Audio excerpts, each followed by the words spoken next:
제가 얼마 전에 병원을 가서 치료를 받는 적이 있는데 그 병원 의사 선생님이 비타민 D 주사를 이제 놔주는 것입니다. 왜 이것을 이제 놓느냐 그랬더니 그 대구에 있는 그 봉사를 간 의료진들 또 하시는 분들이 가서 사투를 벌이는데 다는 아니지만 일부가 비타민 D 주사를 맞고 거기서 이제 봉사를 한다고 합니다. 그래서 비타민 D가 그 코로나 바이러스 항체와 싸우게 한답니다. 그래서 여러분들이 집에 가시면 비타민 D가 있으시면 평소보다 2배를 더 복용하시고 없으신 분들은 저한테 오시면 제가 빌려드릴게요. 그래서 비타민 D를 아마 약국에 가시면 병원에 가면 아마 2만 원인가 3만 원이면 아마 맞을 수 있을 겁니다. 3개월 정도 간다고 들었는데 여러분들이 꼭 비타민 D를 복용하거나 맞으시면 좋겠다 싶습니다. 요셉은 야곱의 몇 번째 아들일까요? 11번째 아들이죠. 12아들 중에. 요셉은 아버지 야곱이 유난히 좋아했던 그런 아들입니다. 왜 그랬냐면 야곱이 그렇게 사랑했던 라헬의 첫 번째 아들이었기 때문입니다. 야곱이 얼마나 요셉을 사랑했는지 다른 형들은 옷을 하나도 만들어주지 않는데 11번째 아들인 요셉에게는 아름다운 채색 옷을 만들어줄 정도였죠. 여러분이 형들이라면 어떻게 생각이 들까요? 기분 나쁘죠. 성경에도 그렇게 되어 있습니다. 그의 형들이 아버지가 형들보다 그를 더 사랑함을 보고 요셉을 미워하여, 형들이 미워했습니다. 아버지의 사랑을 독차지하고 있는 요셉을 향하여서 이제부터는 따뜻한 말 한마디가 나오는 법이 없을 정도가 되었습니다. 이런 때 요셉이 2가지 생생한 꿈을 꾸죠. 그런데 이 꿈은 그냥 평범한 사람이 다 들어도 알 수 있는 그런 꿈이었습니다. 그 꿈은 뭐였냐면 형들이 듣고 요셉한테 형들 모두가 다 무릎을 꿇고 절하면서 경배한다라는 그런 꿈이었습니다. 형들이 어떻겠습니까? 미움이, 노함이 부채질 당한 것이었죠. 다들 아버지의 사랑을 갈구했지만 제대로 받아 누리지 못한 처지들 아니었습니까? 요셉에게 아마 일생일대의 가장 끔찍한 일이 벌어졌을 것입니다. 그 첫 출발이었을는지 모르겠습니다. 아버지가 어느 날 요셉아, 네 형들이 세겜에 있단다. 네 형들이 양들을 잘 치고 있는지 네가 좀 보고 와야 되겠다. 요셉을 형들이 있는 곳으로 보내서 안부를 묻게 하는 형식이었죠. 근데 이제 어떻게 하고 있는지 보고 오라는 것이었습니다. 요셉이 떠났습니다. 세겜을 갔습니다. 근데 형들이 거기 없는 것이었습니다. 그때 마침 지나가던 사람이 목자들이 하는 이야기를 들었다면서 요셉의 형들 같은 사람들이 도단이라는 지역으로 갔다고 합니다.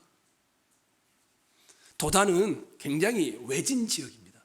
사나운 짐승도 많고. 저 멀리서 요셉이 도단이라는 지역으로 와서 형들을 이제 찾고 오는데 형들이 요셉을 본 겁니다. 그리고 자기들에게 오는 그 사람을 보면서, 요셉을 보면서 꿈꾸는 자가 오는도다 하고는 그 요셉을 잡아서 우물이죠. 옛날 우물이니까 파서 했던 거기다 집어넣습니다. 그런데 마른 우물이었습니다. 그리고는 갑론을박을 합니다. 이놈을 어떻게 할까? 죽일까? 루벤은 죽이지 말자고 하죠. 결국 유다가 말을 하죠. 팔아버리자.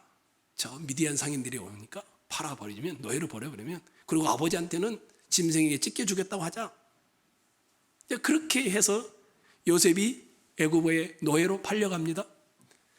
근데 하필이면 이 요셉이 애굽의 군대 장관 보디발 그 집의 종이 되었습니다. 일을 얼마나 잘했는지 노예들의 리더가 되었습니다. 아마 잘생겼었나 봅니다. 안방 마님께서 요셉을 너무너무 성놀이개로 가지고 놀고 싶어 합니다. 근데 요셉이 그 유혹에 넘어가지 않습니다. 그래서 결국 안방마님의 누명을 받고 요셉은 노예에서 이제 감옥에 갇힌 죄수가 됩니다. 그것도 왕한테 잘못하는 사람들이 갇히는 왕궁 감옥의 죄수가 되었습니다.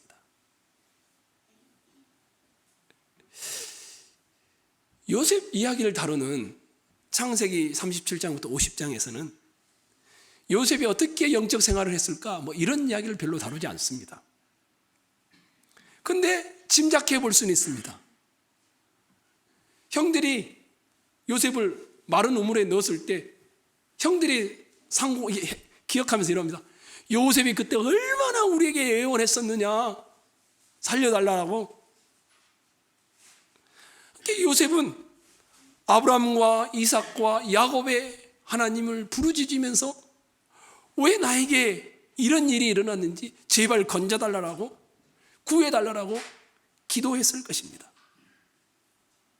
애굽에 끌려와서 노예 생활을 하면서도 여기서 자유롭게만 되면 좋겠습니다라고 기도했을 것입니다. 노예 생활 중에 죄수가 되었을 때는 내가 뭔 잘못을 했습니까? 난 너무너무 억울합니다.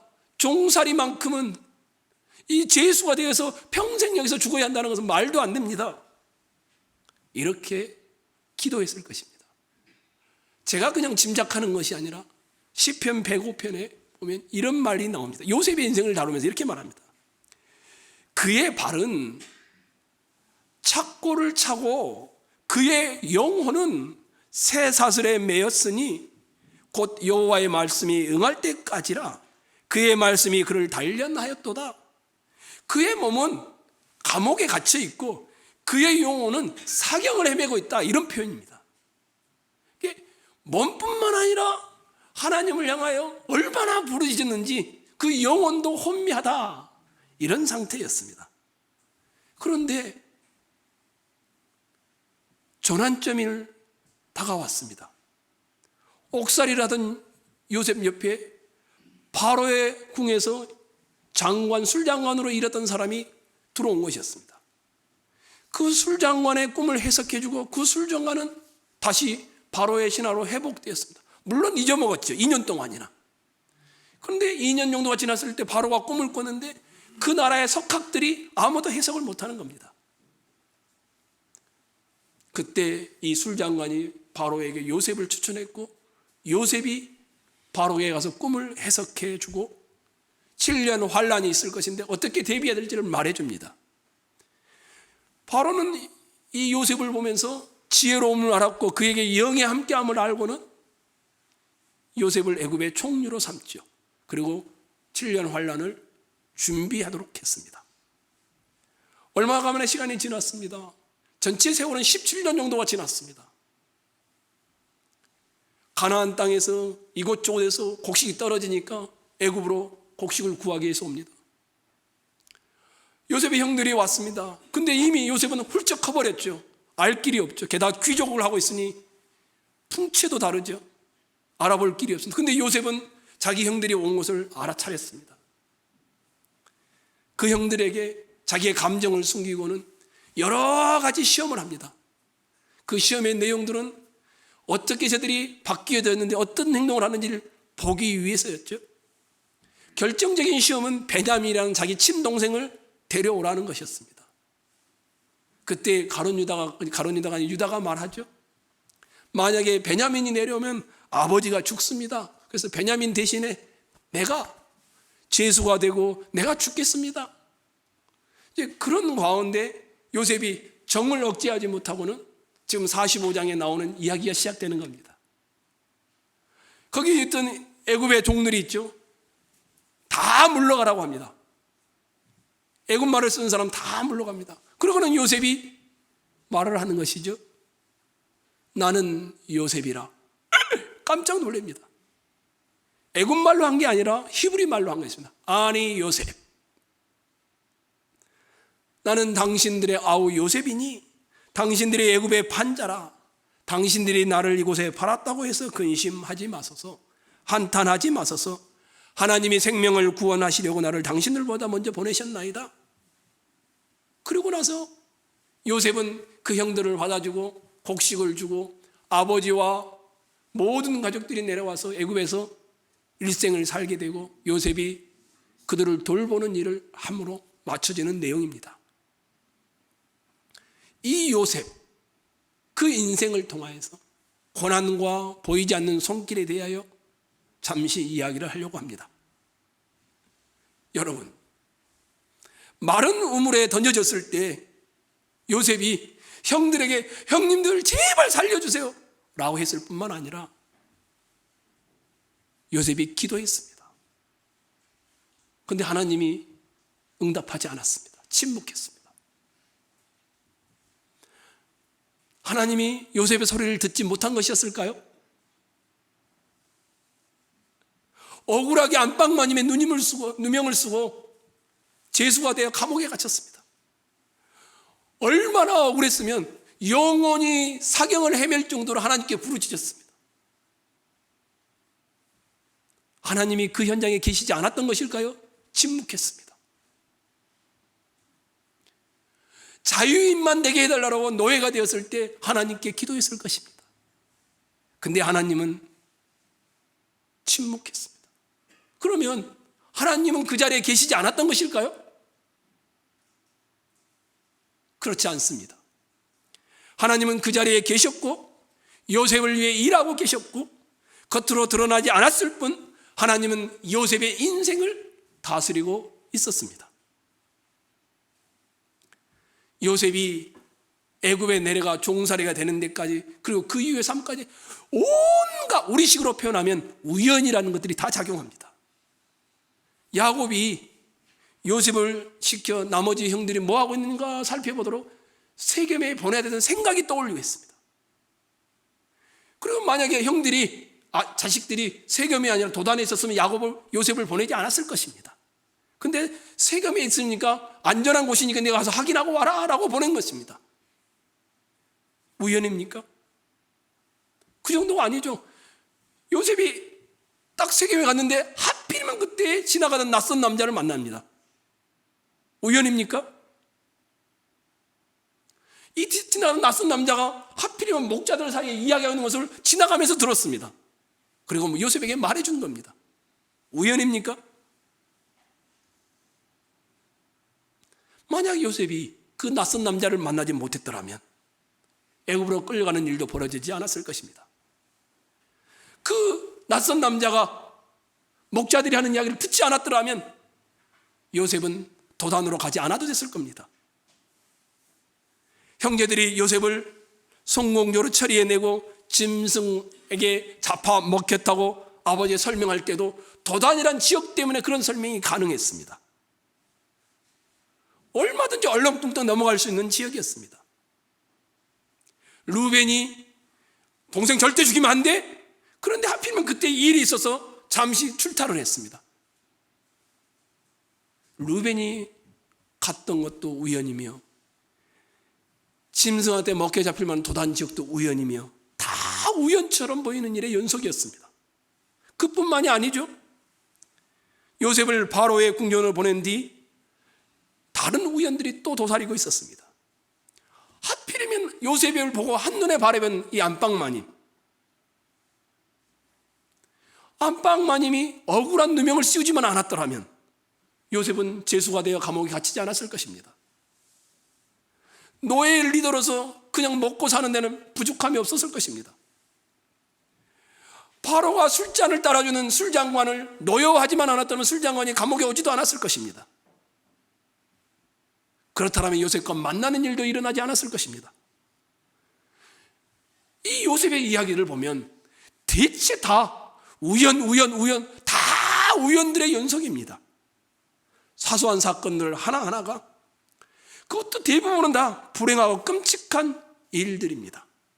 이런 일들이 일어나지 않았더라면 요셉이 애굽으로 가는 일은 절대로 없었을 것입니다. 요셉이 애굽으로 가지 않았더라면 기근으로 이루 헤아릴 수 없는 만큼 많은 사람들의 목숨을 다 잃어야 했을 것이고 자기 아버지, 자기 형님들, 가족들 모두가 다 이 기근 때문에 죽어야 했을 것입니다. 우연처럼 보이는 사소한 하나하나의 사건, 우리는 요셉의 인생을 알고 있으니까 이게 우연이 아니라는 걸 알고 있습니다. 뭡니까? 우리 눈에는 우연처럼 보이지만 하나님의 계획에 한 토막 한 토막이 연결되고 있음을 우리는 보는 겁니다. 하나님은 매 순간 임하셔서 일상적인 삶의 세세한 대목에 하나님의 개입과 선택과 역사하심이 있었다라는 것입니다. 그렇다고 해서 요셉을 팔아먹은 형들이 정당한 행동을 했는가? 아닙니다. 잘못되었습니다. 명백하게 죄를 저질렀습니다. 아무리 억지를 써도 그런 짓을 해서는 안 됩니다. 이 형들도 얼마나 시달렸으면 요셉이 시험할 때마다 뭐라고 합니까? 우리가 그 동생이 그 억울해서 살려달라고 할 때가 그때 우리가 살려주지 않았던 것이 항상 죄책감으로 남았습니다. 형들은 평생 그 죄책감으로 살아가게 됩니다. 그래서 우리가 이 고난을 당한다, 우리가 지금 이렇게 벌받는 것이 마땅하다. 형들은 그 죄책감의 치유의 과정들이 필요했을 것입니다. 아마 아버지 유다도 아버지 야곱도 마찬가지일 겁니다. 내가 너무 요셉만을 사랑했던 것은 아닐까? 내가 너무 한쪽에 피우친 사랑 때문에 이런 일이 벌어진 것은 아닐까? 모든 것들이 다 그런 과정들을 밟아갔습니다. 하지만 사랑하는 성도 여러분, 이 모든 것들에 하나님의 계획에 한 토막토막들이 이어져서 만들어지는 것입니다. 제가 호주에 있을 때, 호주는 양들이 많습니다. 그래서 이 양들이 많으니까 이 양들을 이제 훈련시키는 방법, 이런 것들 다 이제 시범적으로 보여주는 그런 쇼가 있습니다. 이스터 쇼라고 해서. 근데 거기 가서 이제 설명을 들었는데 어느 한 분이 큰 물통에다가 소독약을 타가지고 양들을 한 마리씩 집어넣는 겁니다. 그럼 양들 코, 눈, 귀, 머리까지 싹 잠기게 소독약에. 근데 양들은 거기에 들어가면은 죽을 것 같습니다. 그러니까 도망치기도 하고 발버둥을 칩니다. 그러면 주인이 때리기도 하고 또 살살 얼려대서 그 집어넣어서 그렇게 소독을 시키는 것이었습니다. 이런 그 양의 습성을 아는 어느 분이 이렇게 말을 합니다.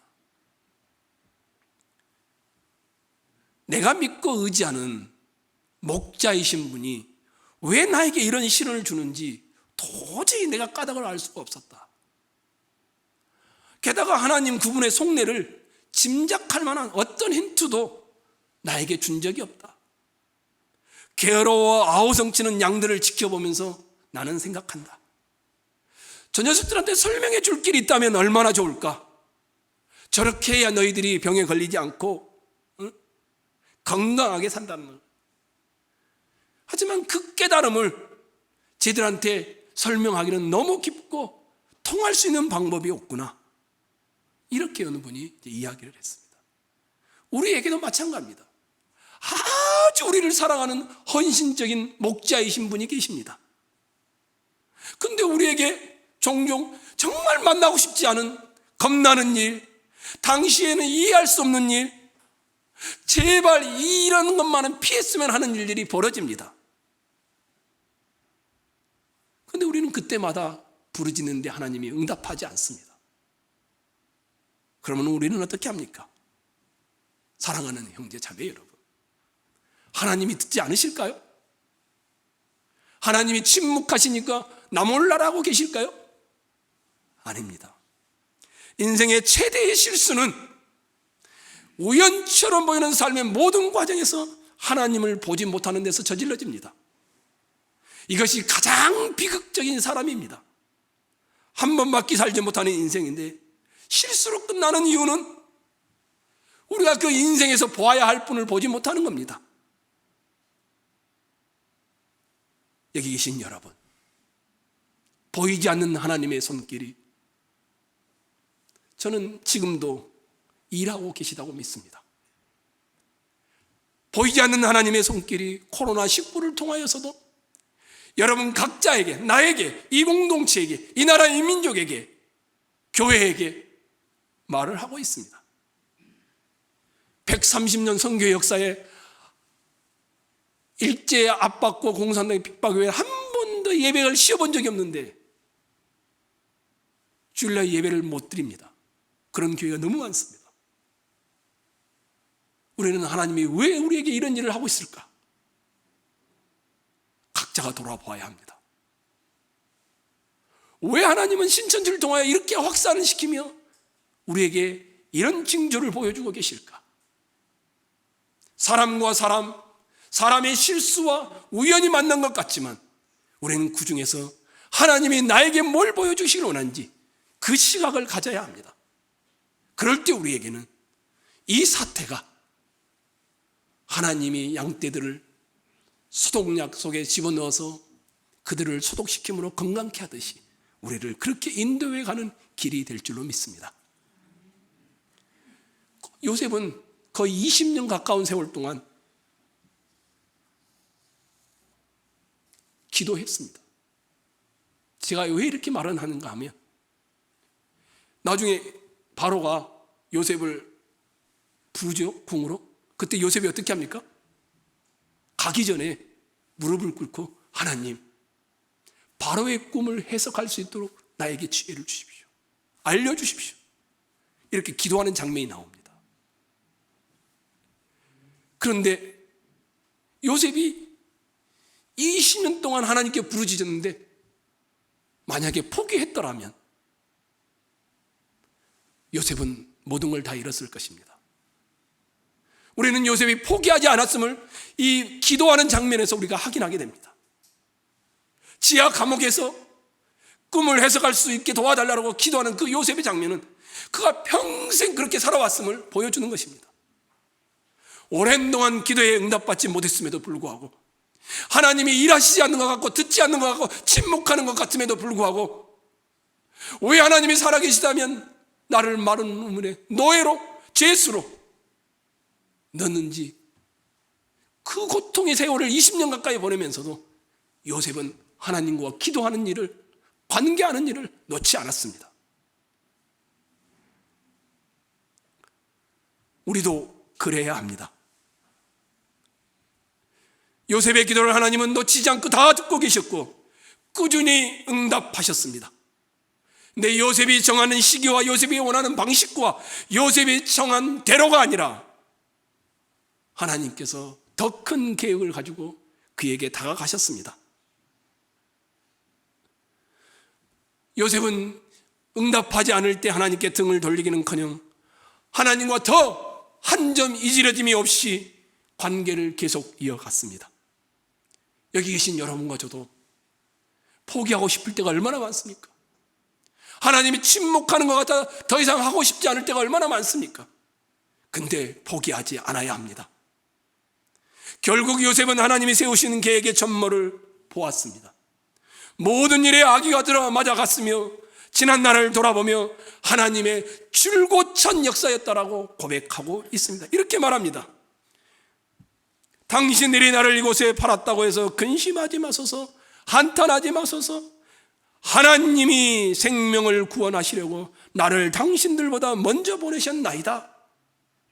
하나님이 큰 구원으로 당신들의 생명을 보존하고 당신들의 후손을 세상에 두시려고 나를 당신들보다 먼저 보내셨나니 그런즉 나를 이리로 보낸 것은 당신들이 아니요 하나님이시라. 이 시대를 사는 우리는 어떨까요? 제가 보기에는 요셉처럼 20년 동안 응답하지 않으면 아마 여기 계신 분들은 다 포기할 겁니다.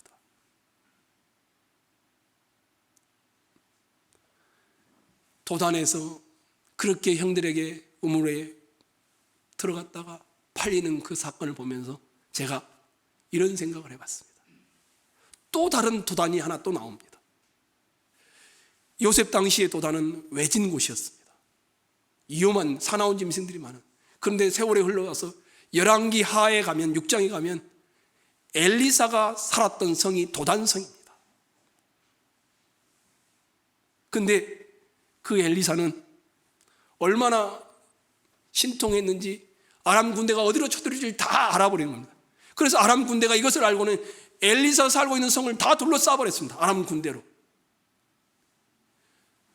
엘리사의 사환이 깜짝 놀라가지고 아버지요 큰일 났습니다. 아람 군대가 우리를 다 둘러싸고 있습니다. 죽게 생겼습니다. 그랬더니 엘리사가 그 사환을 데리고 와서 기도합니다. 이의 눈을 열어주옵소서. 그 사환이 눈이 열려서 보니까 이 도단성을 하늘의 천군 천사들이 불병거들이 둘러치고 있는 것이었습니다. 그 하나님은 아람 군대 군인들의 눈을 멀게 해서 결국 도단을 구해 주셨습니다. 두 도단이 나오죠. 하나는 요셉이 살았던 잡혀갔던 도단이고 하나는 엘리사가 말한 두 도단입니다. 요셉은 하나님께 살려달라고 부르짖었습니다. 형제들에게 애원을 했습니다. 하지만 하나님은 아무런 조짐도 보여주지 않으셨습니다.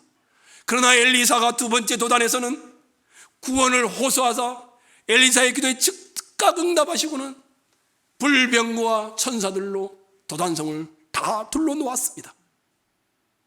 언뜻 보면 요셉은 하나님이 외면한 것 같고 엘리사에게는 하나님이 기적을 일으켜 반응한 것처럼 보입니다. 과연 그렇습니까? 하나님은 기적을 일으킬 때만 살아계신 분이고 요셉처럼 침묵하고 있을 때는 하나님이 안 계시는 겁니까? 아닙니다. 요셉의 상황에 전면에 나서지 않았을 뿐 하나님은 은밀하게 역사하고 지켜보고 일하고 돌보고 계셨습니다.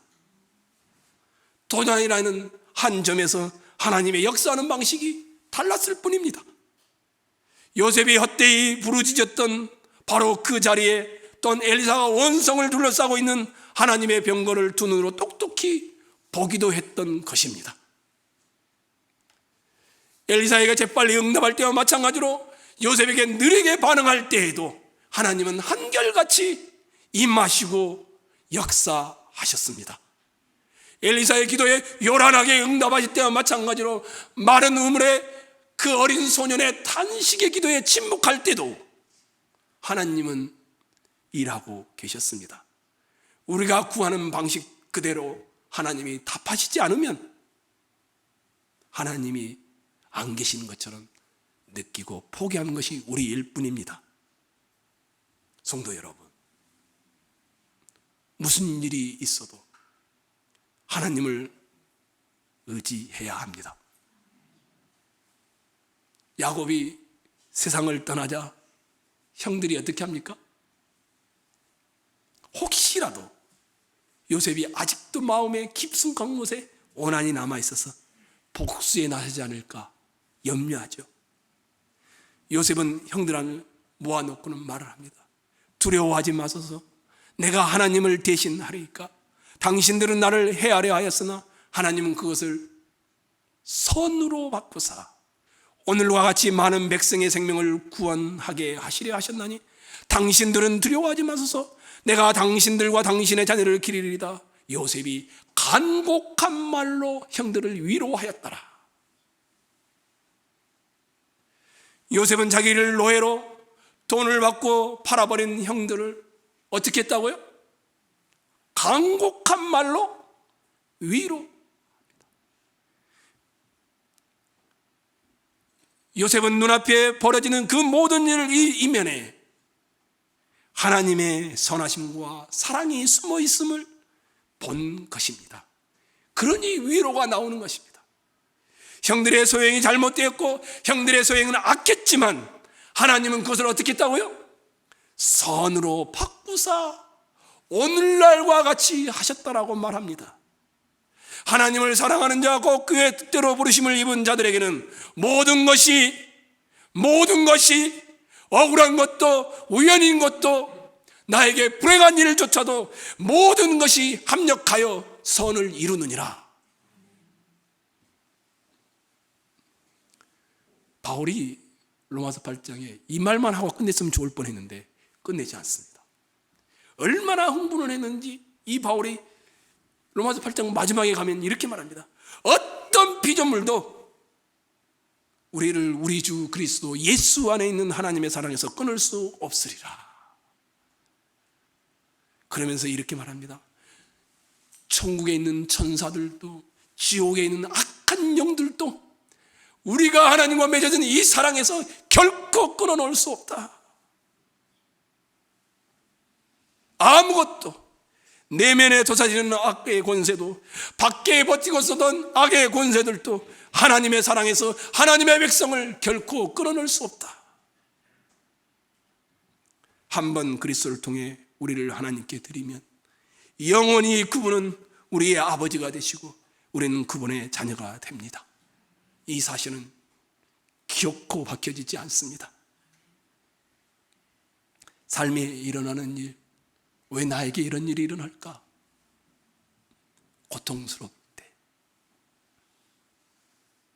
포기하지 마십시오. 기도의 자리에 나아가 기도를 하기 시작하고 했는데 들어주지 않는 것 같을 때 그만두지 마십시오. 그것만 있으면 살 것 같아서 그것만 달라고 했는데 그것 들어주지 않을 때 하나님이 나에게 선하신 분이라면 그것이 없어야 내가 살 수 있다는 걸 보여주는 것이니 포기하지 마십시오. 요셉의 이야기는 아주 사소하고 불행한 일일지라도 우리에게 일어나는 온갖 사건들은 하나님의 계획의 일부임을 보여주는 것입니다. 사랑하는 성도 여러분, 사랑하는 형제 자매 여러분, 우리의 인생 자리에 모든 것에 목적이 있습니다. 하나님의 선하심이 지금 이 시간도 이루어지고 있음을 믿습니다. 그러니 속으로 이렇게 합시다. 기도의 자리를 나는 포기하지 않겠다. 어떤 일이 있어도 기도하는 일을 포기하지 않겠다. 침묵이 50년을 흘러가도 나는 포기하지 않겠다. 하나님이 나를 부르시는 그때까지 나는 그 하나님과 관계를 맺으며 살겠다. 이것이 여러분과 제가 되기를 원합니다. 요셉의 이런 삶의 이야기는 누구를 보여줍니까? 우리 예수님을 그대로 보여줍니다. 요셉으로부터 오랜 세월이 흐른 뒤 우리 예수님은 어떻게 했습니까? 자기가 끝까지 사랑했던 그 자기 백성들이 예수님을 거부합니다. 이스라엘이 거부했습니다. 그리고 요셉과 똑같이 은돈 몇 푼에 예수님도 팔렸습니다. 요셉이 형제들에게 부정당하고 배신당하고 부당하게 포박당하고 그랬던 것처럼 예수님도 제자들에게 배신당하고 포박당하고 죄 없는데 사형 선고를 받습니다. 우리 예수님도 할 수만 했다면 이 임박한 고난과 죽음을 피해가게 해달라고 겟셋마네 동산에서 기도했지만 주님은 그 기도에 들어주지 않았습니다.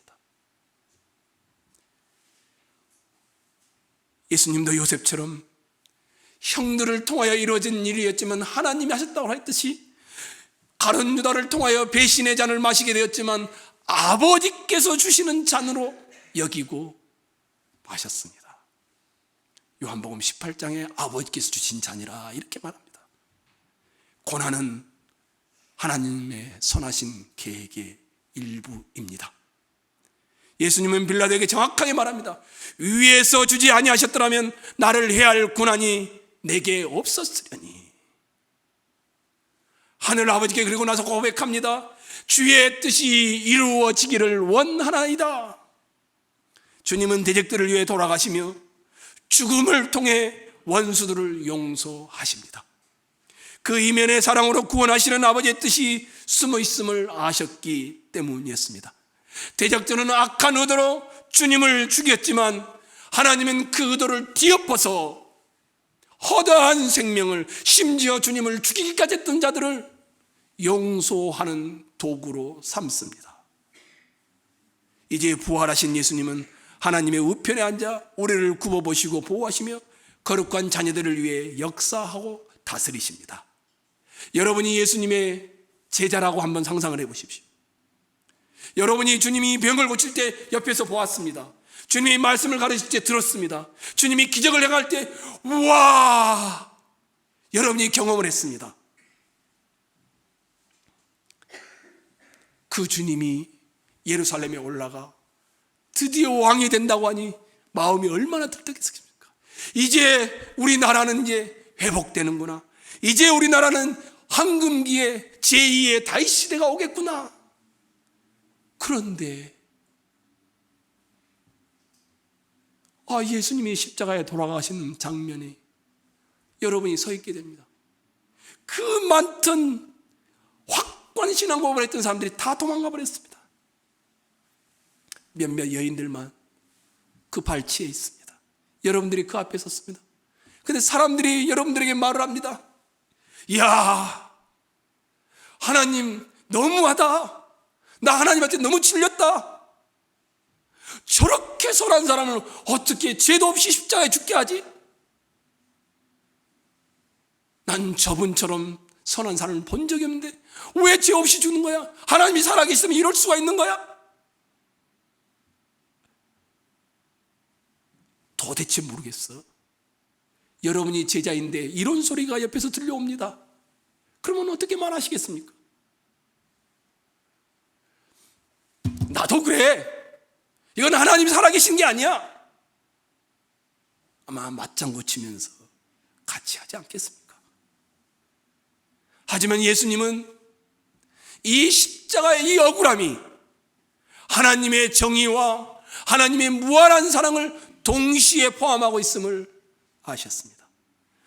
아까 제 죽음은 완전히 이 십자가를 통하여 멸해야 된다는 것을 아셨습니다. 절대적인 선이 십자가에 있었고 무한한 용서가 십자가에 있었지만 이해할 수 없는 사람들은 오히려 그 십자가가 저주고 실패라고만 생각했던 것입니다. 여러분은 그러지 마시기 바랍니다. 하나님을 믿고 하나님을 의지하고 따르시기 바랍니다. 감옥에 갇힌다 해도, 억울하게 누명을 쓴다 해도 하나님을 신뢰하시기 바랍니다. 십자가에 달려 돌아가신 예수님의 죽음이 실패와 비극이 아니라 완전하신 하나님의 지혜임을 알듯이 하나님이 우리에게 다 설명해 주지 않아도 그 하나님은 나에게 여전히 선하신 분임을 믿으시기 바랍니다. 검은 구름이 여러분의 인생을 뒤엎을지라도 그 자비로운 은혜가 검은 구름을 뚫고 우리에게 오고 우리를 지키심을 믿으시기 바랍니다. 나를 지으신 이가 하나님, 나를 부르신 이가 하나님, 나를 보내신 이도 하나님, 나의 나된 것은 다 하나님의 은혜라. 나의 달려갈 길 다 가도록, 나의 마지막 호흡 다 하도록 나로 그 십자가 품게 하시니 나의 나되는 것은 다 하나님의 은혜라. 한량없는 은혜, 갚을 길 없는 은혜, 내 삶을 에워싸는 하나님의 은혜, 나 주저함 없이 그 땅을 밟음도 나를 붙드시는 하나님의 은혜라. 여러분에게 고난이 하나님의 보이지 않는 손길임을 믿으시고 그분을 의지하시고 포기하지 마시고 주님과 함께 걸어가시기 바랍니다.